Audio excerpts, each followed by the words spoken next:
As we journey through life, we tend to gather emotional and mental clutter. The same way we fill our houses with a lot of things we don't need, that's how we also fill our minds and our hearts with unnecessary thoughts, unnecessary emotions, and unnecessary people. Your life is full of people who are not adding any value. And if somebody's not adding any value to you, then they're definitely taking something from you. And just like we spring clean our houses, you want to throw away old cartons, you want to give out clothes that you haven't worn in 2 years.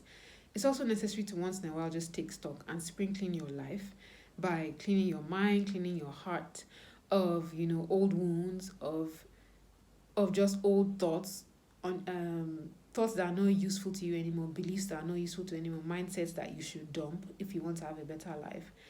And I'm a very sensitive person, so I get hurt very easily. And I also have a great memory, which means even when I forgive the person, I tend to not be able to forget.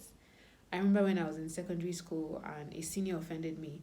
3 years later, I told her all the details of the offense, time, place, everything, and she was so scared.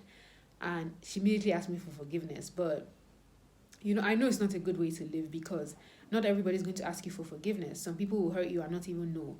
And you can't always bring it up. So obviously, I know that I need to be able to clean my heart very quickly. As soon as somebody offends me, I need to be able to wash that out.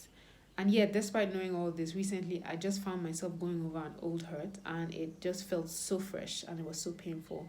And I knew that it was time again for me to sit and just spring clean. What do I want to do about these old mindsets, about these old wounds, about these old pains that I still have? I remember organizing Guru, let me just call her that, Mary Kondo. She's the host and the creator of Tiding Up with Mary Kondo.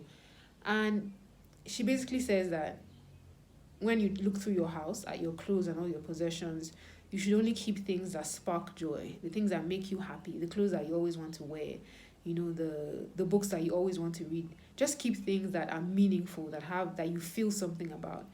And I'm going to apply that to my mind and to my emotions as well. And I'm going to start making sure that if a thought comes to me or if something is in my life that doesn't spark joy, I'm going to get rid of it. I am so ready to clean up my life.